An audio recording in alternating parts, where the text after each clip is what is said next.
नमस्कार, आप देख रहे हैं अरुणाचल वेस्ट न्यूज़।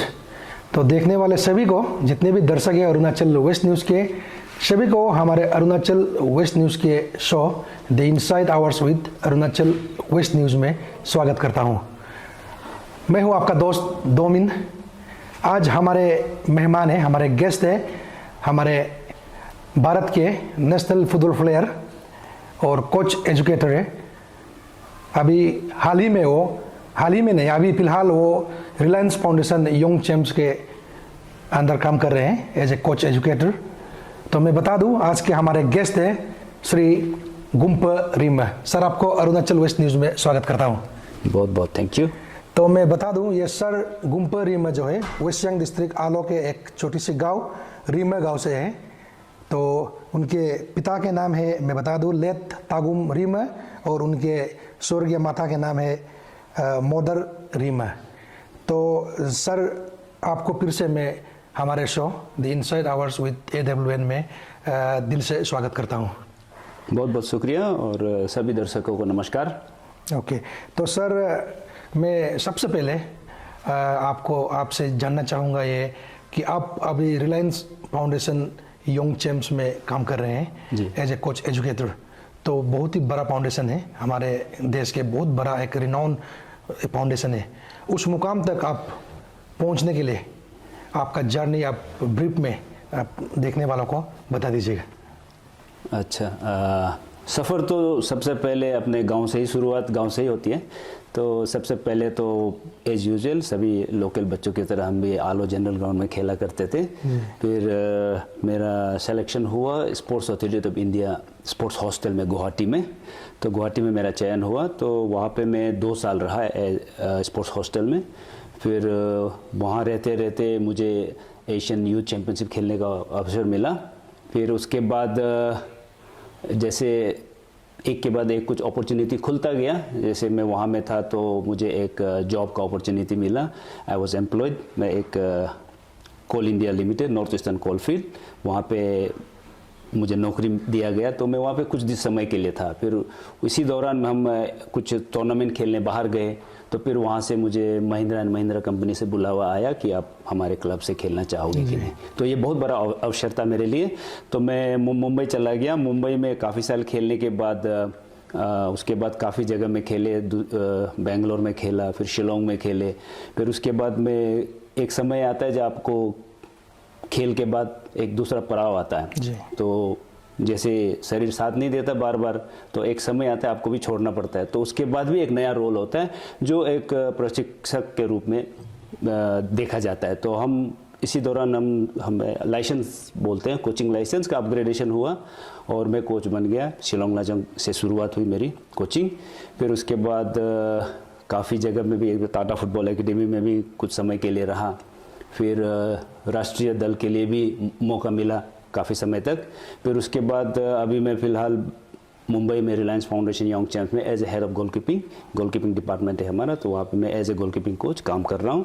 और साथ ही साथ ऑल इंडिया फुटबॉल फेडरेशन के साथ एज ए कोच एजुकेटर, जो कोचेस का प्रशिक्षण दिया जाता है, जो ट्रेन द ट्रेनर प्रोग्राम होता है, तो उसमें एज ए कोच एजुकेटर मैं काम कर रहा हूँ। और हाल ही में एशियन फुटबॉल कॉन्फेडरेशन के द्वारा नियुक्त एक प्रोग्राम रहता है, तो जिसमें आप अंतर्देशीय नहीं, आप बाहर भी जाके मतलब बाहर देश में जाके भी आप कोचेस को ट्रेन दे सकते हो। तो मुझे मौका दिया गया। तो इस हाल ही में मैं जस्ट भूटान होके आया हूँ। भूटान के कोचेस को मैंने ट्रेनिंग दे के अभी हाल ही में रिटर्न हुआ। ओके। तो मैं देखने वाला को फिर से बता दूँ, ये गुम्प रिम सर वेस्ट सियांग डिस्ट्रिक्ट अरुणाचल के एक बहुत ही, मैं कहूँगा, रिम हमारे यहाँ का एक इंटीरियर गांव माना जाता है। तो उस गांव से आज मुंबई तक का सफ़र सर ने बताया है। तो मैं बता दूं, ये शो में हम जो है किसी भी फील्ड का एक्सपर्ट को हम यहाँ इनवाइट करते हैं और गेस्ट से जो हमारे मेहमान हैं उनसे मैं कुछ जानने का कोशिश करता है और दर्शक तक जो है हम ज्ञान जो है देने का कोशिश करते हैं। तो आज भी हम सर को इन्वाइट करने का मेरा यही हमारा ये चैनल का मकसद है कि सर से कुछ सीखे, हमारे स्पेशली यंग जनरेशन कुछ सीखे। तो हम उम्मीद करते हैं ये शो जो है खास करके हमारे फुटबॉल लवर्स के लिए बहुत ही बेनिफिट साबित होगा। तो सर, आप आपका गुवाहाटी का सफ़र से रीमा गांव से लेके आलो से गुवाहाटी, गुवाहाटी से शिलोंग, मुंबई, ऐसे हो गए आज तक आप सक्सेसफुली आपका करियर में आप जो है रिटायर्ड होने का बाद भी आप एज ए कोच एजुकेटर में रह रहे हैं। तो लेकिन सर ऐसा क्या है जो आप सीधा हम सवाल में आ रहा है जो हमारे Arunachal in comparison to other state specially in North East हमारे फुटबॉल में बहुत ही कम हम देखने मिले as a professional football player, तो इसका सर क्या रीज़न हो सकता है? देखा जाए तो ऐसे नहीं कि बिल्कुल नहीं निकल रहा है, बट जिस रफ्तार से बाकी स्टेट आगे बढ़ रहा है आई थिंक उसके मुकाबले हम लोग काफ़ी पीछे हैं अभी भी। जैसे मणिपुर, मिज़ोरम हमसे बहुत आगे निकल चुके हैं, तो उनका स्पोर्ट्स डेवलपमेंट हमसे बहुत आगे है। तो काफ़ी बच्चे अभी भी उभर के आ रहे हैं। जैसे अभी आप देख रहे हैं, हाल ही में हमने देखा कि हमारा ग्यामर निकुम मुंबई सिटी के लिए इंडियन सुपर लीग में पहला खिलाड़ी बना, जो साइन करने के लिए हमारे लिए बहुत गौरव की बात है। और पिछले सीज़न उन्होंने इंडियन लीग आई लीग में इंटरकाशी के लिए काफ़ी अच्छा प्रदर्शन भी किया और बेस्ट इमर्जिंग प्लेयर का खिताब भी उसको मिला। और साथ में कुछ और भी बच्चे जैसे कोजाम बेयोंग सेपा से बिलोंग करता है, वो भी खेल रहे हैं आई लीग में। और कुछ बच्चे अभी मतलब सामने आने के कगार पे है, मतलब वो भी दिख जाएंगे काफ़ी। जैसे हमारे हैं यस चिक्रो, लोहित डिस्ट्रिक्ट से बिलोंग करता है, और अपना तुम तो कामगो, कुछ बच्चे जो एकेडमीज़ में ट्रेन कर रहे हैं और उनका भी भविष्य अच्छा दिखता है। तो काफ़ी टैलेंटेड है बच्चे। बट लेकिन बाकी स्टेट में से जैसे 40-40, 50-50 बच्चे हर साल निकल के आते हैं, उसके मामले में डेफिनेटली हमारे यहाँ में थोड़ा हम लोग पीछे हैं। बट लेकिन मैं समझता हूँ कि अभी बस it's a matter of time, हम भी शायद कैचअप कर लेना चाहिए धीरे धीरे। सर ये रीज़न जो है सर, आपका जनरेशन, आप as a footballer, as a football player retire हो चुका है, लेकिन ये एज इतना गैप क्यों हो रहा है? जो अभी जो निकम जो आ रहा है, तो काफ़ी साल बाद आपके बाद कोई जो नेशनल लेवल में खेल रहा है, तो ऐसा क्या रीज़न हो सकता है सर हमारे अरुणाचल में, मतलब काफ़ी गैप? ये तो सबसे पहले एक होता है कि एक स्पोर्ट्स कल्चर है ना, वो होना बहुत ज़रूरी है। वो पूरा अरुणाचल में अब देखा जाएगा तो हमारे यहाँ में अरुणाचल में स्पोर्ट्स कल्चर थोड़ा कम है। स्पोर्ट्स का कल्चर डेवलप करना बहुत ज़रूरी है। स्पोर्ट्स को आप एक पेशा के रूप में देखना चाहिए। ऐसे नहीं कि एक जस्ट पास टाइम के तौर पे आप स्पोर्ट्स को देखोगे तो पास टाइम बन के ही रह जाएगा। स्पोर्ट्स ऐसा है कि सभी बच्चे स्कूल जाते हैं, पढ़ाई करते हैं, बट स्पोर्ट्स भी एक ऐसा जरिया है जहाँ से आप अपना एक प्रोफेशन चूज़ कर सकते हो इसे एज ए प्रोफेशन भी, अगर बच्चे में टैलेंट है तो वो चीज़ को बढ़ावा देना बहुत ज़रूरी है हमारे यहाँ में। स्पोर्ट्स को एज ए प्रोफेशन भी आप देखना चाहिए, तो लगन से अगर काम करोगे तो उसमें भी हम आगे आ सकते हैं।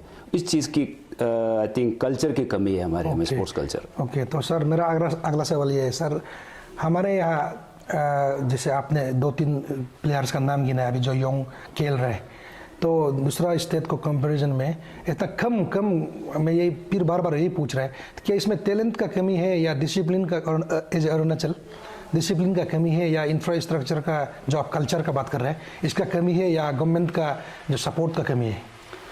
क्योंकि आप लाजोंग में भी रह चुका है, तो नॉर्थ ईस्ट का पूरा स्टेट को आपने देखा है, तो ऐसा क्या है जो मणिपुर में है जो अरुणाचल में नहीं है? ऐसा क्या है जो मिजोरम में जो अरुणाचल में नहीं है सर?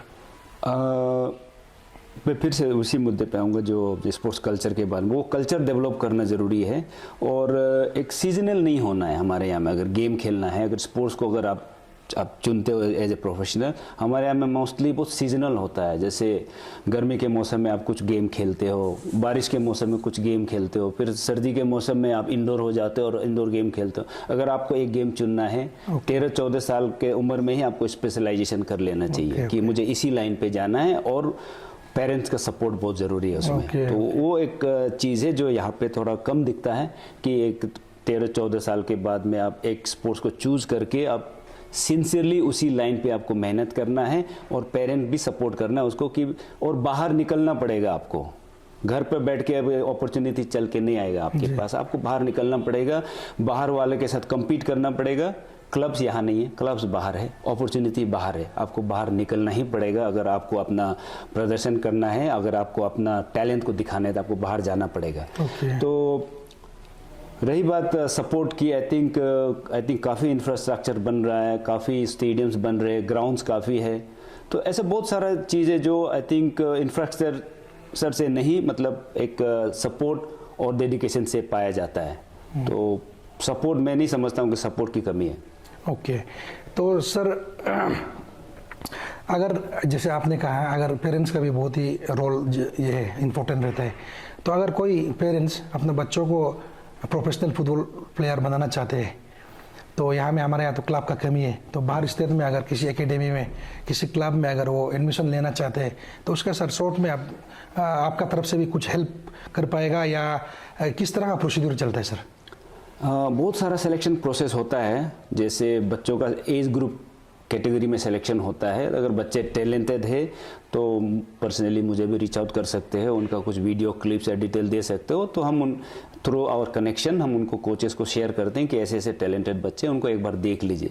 बट उनको सिलेक्शन प्रोसेस से गुजरना ही पड़ेगा। स्पोर्ट्स में आप एक रिकमेंडेशन से जा नहीं सकते। आपको रिकमेंड भी कर दिया, आप ले लोगे, लेकिन आप परफॉर्म नहीं करोगे तो फिर सामने दिख जाएगा।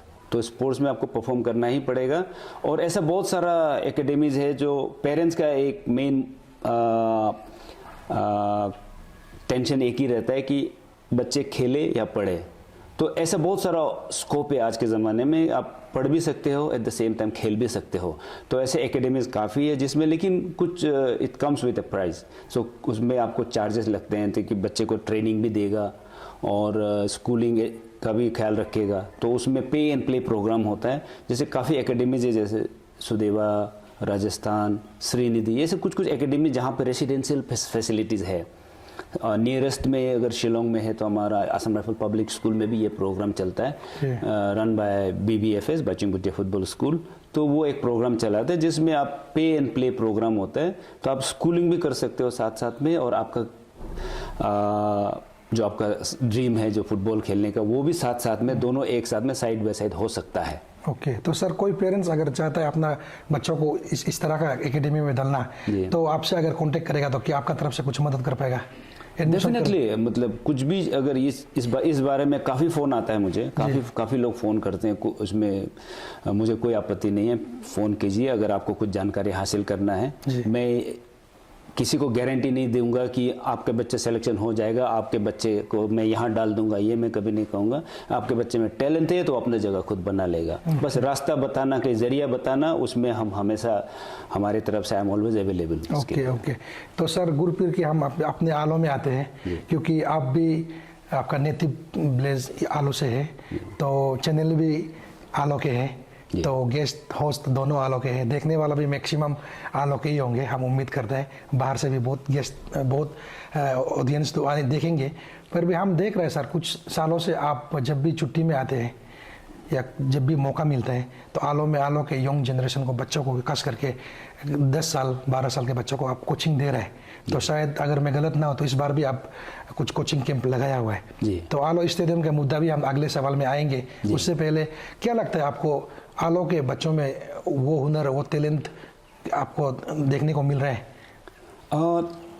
अगर आप छोटे बच्चों की बात करें तो आप किसी भी देश में, किसी भी कोने में चले जाओ, बच्चे होते हैं, सबके पास एक कोई ना कोई टैलेंट रहता है। ठीक है, बस उसको तराशना जरूरी है, उसको मतलब हेल्प, उसको एक सहायता की ज़रूरत होती है उसको, कि आगे कैसे बढ़े। तो जैसे उनको एक अपॉर्चुनिटी चाहिए बच्चों को खेलने का, एक कुछ कंपटीशन होना चाहिए उनके लिए। सिर्फ अगर अपने गली में खेलते रहोगे तो नहीं होगा, तो उसके लिए एक टूर्नामेंट्स वगैरह होना ज़रूरी है। तो टूर्नामेंट्स वगैरह होंगे तो बच्चों के लिए खेलने का एक अवसर मिलेगा, उनको कम्पीट करने का एक मौका मिलेगा, तभी वो टैलेंट उभर के बाहर आएगा। आई थिंक वही एक चीज़ हमारे यहाँ में मिसिंग है। जैसे बाकी स्टेट में देखे जाएगा तो अंडर 10, अंडर 12, अंडर 13 का इस कैटेगरी का टूर्नामेंट्स साल में एक बार नहीं 2-3 बार होते हैं, क्योंकि इन बच्चों का टूर्नामेंट होता है, एक हफ्ता का टूर्नामेंट, 1 महीने का टूर्नामेंट होता है। तो साल में आप 2-3 बार भी इस तरह का तो प्रतियोगिता आप आयोजन कर सकते हो। तो बच्चे को एंगेज करना है स्पोर्ट्स में, through out the year engage करना है। आई थिंक वो चीज़ हमारे यहाँ में, आई थिंक शुरुआत अगर कोई करे तो बहुत अच्छी बात है। अगर मैं यहाँ पे रहता नहीं हूँ, अगर कोई टेक्निकल एडवाइस मेरे से, अगर कोई टेक्निकल एडवाइस चाहिए तो आई एम ऑलवेज अवेलेबल। तो लेकिन इस चीज़ की शुरुआत होनी चाहिए। ओके, तो सर जैसे हम हमारे लास्ट इंटरव्यू में भी आलो स्टेडियम के बारे में तो डिस्कशन किए थे, तो आज भी सबसे बड़ा मुद्दा अभी आलो में, आलो स्टेडियम काफ़ी सालों से दिपंग पड़ा हुआ है, जिसके कारण से आप जैसे आपने कहा हमारे यहाँ खेलने का माहौल कल्चर तो बिल्कुल ही जीरो हो गया है, क्योंकि एक ही स्टेडियम में एक ही ग्राउंड है आलो में। आलो गली गली में है, छोटा छोटा गांव गांव में है। जैसे लास्ट इंटरव्यू में मुझे याद है आपने कहा था अगर खेलने का शौकीन है तो कहीं भी ग्राउंड में खेल सकता है, लेकिन सर वो माहौल अभी नहीं है, कंपटीशन का माहौल नहीं, वो लेवल। क्योंकि हमारे यहाँ अगर हम देखेगा तो अगल बगल गांव में देखेगा तो पाकाम में एक ग्राउंड है, वो छोटा है, दारकाम में एक ग्राउंड है, लेकिन वो भी एक गांव है, वहाँ में भी कुछ कोशिश कर रहे हैं, डीएफए वाला हर साल कोशिश कर रहा है, तो कम्बा दूर हो गया। तो इस तरह का सर प्रॉब्लम जो है काफ़ी पेश हो रहा है। तो आप as a football player, as a coach और एक आलो का होने के नाते आपको क्या लगता है, इस तरह बहुत साल लगभग 7-8 साल हो रहा है एक स्टेडियम जो है दिपंग पड़ा हुआ है, जिसके कारण से आलो का यूथ का एक कैरियर जो होता है, जैसे आप खुद ने भी कहा है लास्ट इंटरव्यू में, डीएसए एक समय होता था डीएसए देखने के लिए दूर दराज गांव से भी लोग आते थे। अभी बहुत सारा यंग फुटबॉलर है जो अपने टैलेंट को दिखा ही नहीं पा रहे क्योंकि स्टेडियम नहीं होने के कारण। तो सर इसमें आपका क्या कहना है? ये बात तो आपने बिल्कुल सही कहा। जैसे जितने भी हम बच्चे लोगों का टूर्नामेंट आयोजन करें, उनको एक इंटरेस्ट जनरेट करने के लिए एक रोल मॉडल की ज़रूरत होती है। जैसे हमारे इंडिया में सभी खेलते हैं, लेकिन अभी इंडियन सुपर लीग आने के बाद काफ़ी लोग उसको देख के प्लेयर को पहचानने लगते हैं, यानी इंटरेस्ट जनरेट होता है।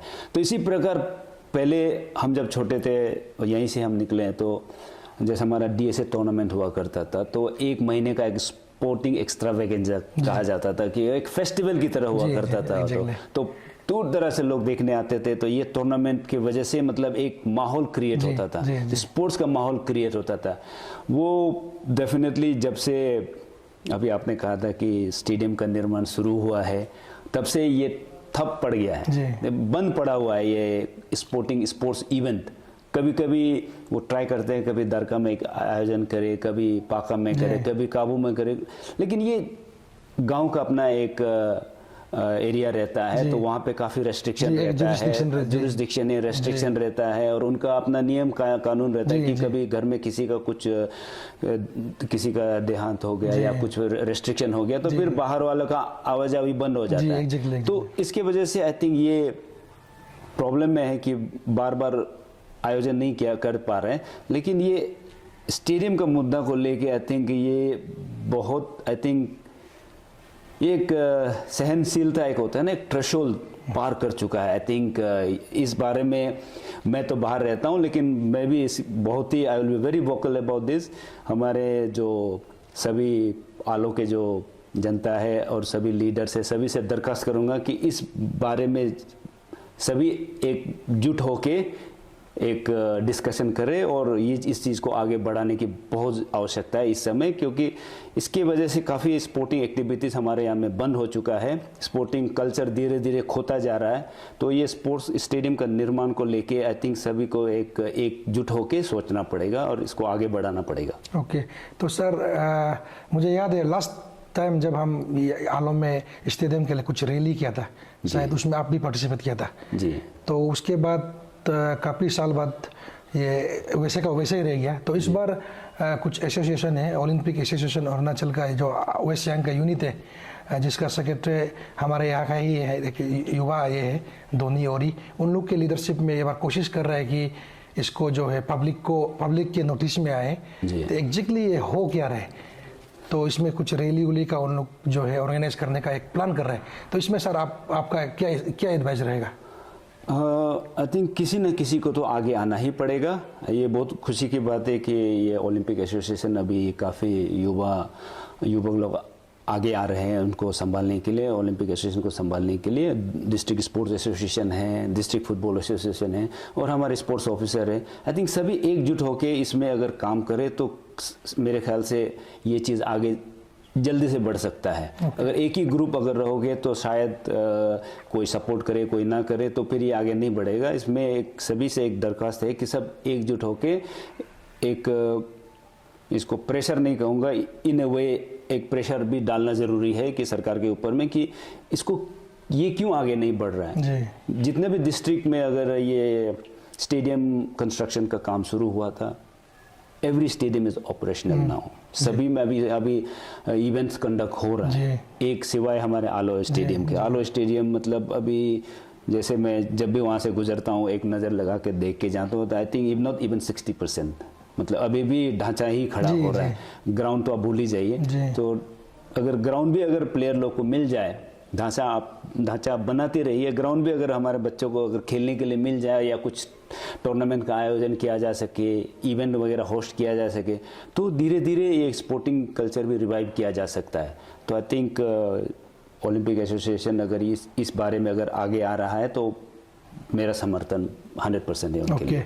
Thank you. तो सर अंत में मैं आपसे जानना चाहूँगा, आप फुटबॉल को एज ए कैरियर अब सक्सेसफुली आप आगे आ रहा है, तो आप हमारे यहाँ के यूथ्स को और पेरेंट्स को क्या एडवाइस देना चाहेगा, क्योंकि ये फुटबॉल कैरियर के लिए कितना स्कोप है, फुटबॉलर प्रोफेशनल फुटबॉलर बन के आप जीवन में आप क्या कर सकता है। हमारे यहाँ लोग सिर्फ जो बच्चा एग्जांपल अगर वो खेल में बहुत टैलेंट भी है लेकिन हम उसे पढ़ाई में ही ध्यान दिया जाता है, जबकि उसका पढ़ाई इतना टैलेंट नहीं है। कोई बच्चा ऐसा होता है अगर वो पढ़ाई छोड़ के नॉट छोड़ के पढ़ाई को साथ में ले जाके भी, लेकिन अगर फुटबॉल में आगे जाएगा तो उसका स्कोप कैसे रहेगा। क्योंकि हमारे यहाँ के कुछ लोग अभी तक वही सोचता है सिर्फ पढ़ाई सब कुछ है, खेल में कुछ नहीं रखा है, खेलते रहेगा, कुछ आगे नहीं बढ़ पाएगा। तो सर आप दो लाइन में आप बता दीजिएगा ये स्पोर्ट्स स्पेशली फुटबॉल, क्योंकि आप फुटबॉल फील्ड से हैं और हमारे आलो तो फुटबॉल का सब बुजुर्ग बूढ़े जवान सब जो है फुटबॉल लवर्स होते हैं, तो आप क्या एडवाइस देना चाहेगा। आई थिंक इस विषय में पेरेंट्स भी गलत नहीं है इन अ वे, क्योंकि वो बच्चे का भविष्य को अच्छा देखना चाहते हैं, सिक्योर देखना चाहते हैं। तो ऐसा कुछ जरिया भी होना पड़ेगा जो कि हम बच्चे अगर स्पोर्ट्स में गए तो हाँ उनके लिए एक कैरियर है, वो बताना ज़रूरी है पेरेंट्स को। अगर सबसे पहले तो जब आप छोटे बच्चों का बात करिए तो उसमें अगर देखा जाए तो आप बच्चे को स्पोर्ट्स में डालना ये समझ के नहीं डालना कि उनको प्रोफेशनल ही बनाना है। आपको ये समझ के डालना है कि बच्चे को एक हेल्दी लाइफस्टाइल सिखाना है।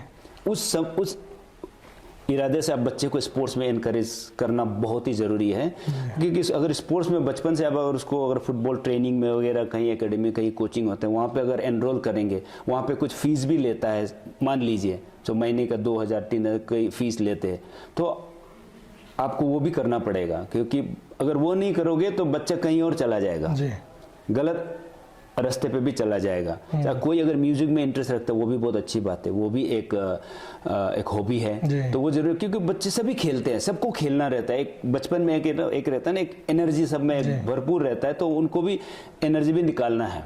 तो लेकिन आप उसको पॉजिटिव वे में अगर उस एनर्जी को हार्नेस कर सके तो बहुत अच्छी बात है। तो स्पोर्ट्स बहुत कुछ सिखाता है आपको। प्रोफेशनल खेलते खेलते अगर आप कुछ आगे जाके कुछ अच्छा बन गया तो वो एक बोनस है आपके लिए।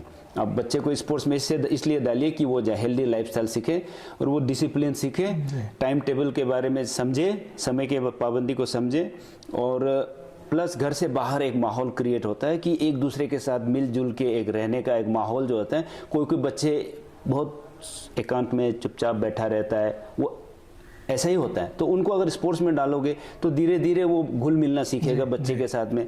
तो it's a win win situation. उसमें होता है ना कि उसमें कोई नुकसान नहीं अगर बच्चे को अगर स्पोर्ट्स में डालोगे तो।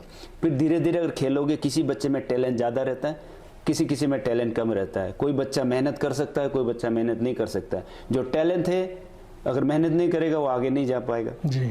लेकिन जो इतना भी टैलेंट नहीं है बट बहुत ही मेहनत कर सकता है, डेफिनेटली वो आगे जाएगा। तो ये एक हार्ड वर्क भी सिखाता है कि आप मेहनत करने से आप कहाँ तक आगे जा सकते हो। और प्लस आजकल एक एजुकेशन बैकग्राउंड बहुत इंपॉर्टेंट है, वो भी इंपॉर्टेंट है। At the same time side by side भी कराना चाहिए। लेकिन स्पोर्ट्स में रहने से एडवांटेज क्या होता है कि कॉलेज एडमिशन में भी काम आता है जी। आजकल स्पोर्ट्स जॉब रिजर्वेशन भी 30%, 25%, 30% जॉब रिजर्वेशन भी काफ़ी आ गया है, तो उसका भी आप बेनिफिट ले सकते हैं। तो स्पोर्ट्स में डालने से अगर किसी का अगर फ़ायदा होता है और काफ़ी जन अगर आगे आके पेरेंट्स का सपोर्ट से आता है तो ये बहुत अच्छी बात है। तो पेरेंट्स से भी रिक्वेस्ट है कि बच्चों को एनकरेज करें स्पोर्ट्स में जाने के लिए। Okay, thank you. तो सर हमें समय देने के लिए once again thank you so much. बहुत बहुत धन्यवाद। तो मैं दर्शकों को मैं बता दूं, ये था जैसे मैंने बताया गुम्पर रीमा सर। तो मैं अरुणाचल वेस्ट न्यूज़ इस तरह के हमारे गेस्ट जो है, जो किसी भी फील्ड में जो जानकार रखते हैं, जो एक्सपर्ट हैं, उन्हें हम इनवाइट करते रहेंगे और आपके लिए हम जो है नॉलेज देने का कोशिश करते रहेगा। देखते रहिए अरुणाचल वेस्ट न्यूज़। धन्यवाद।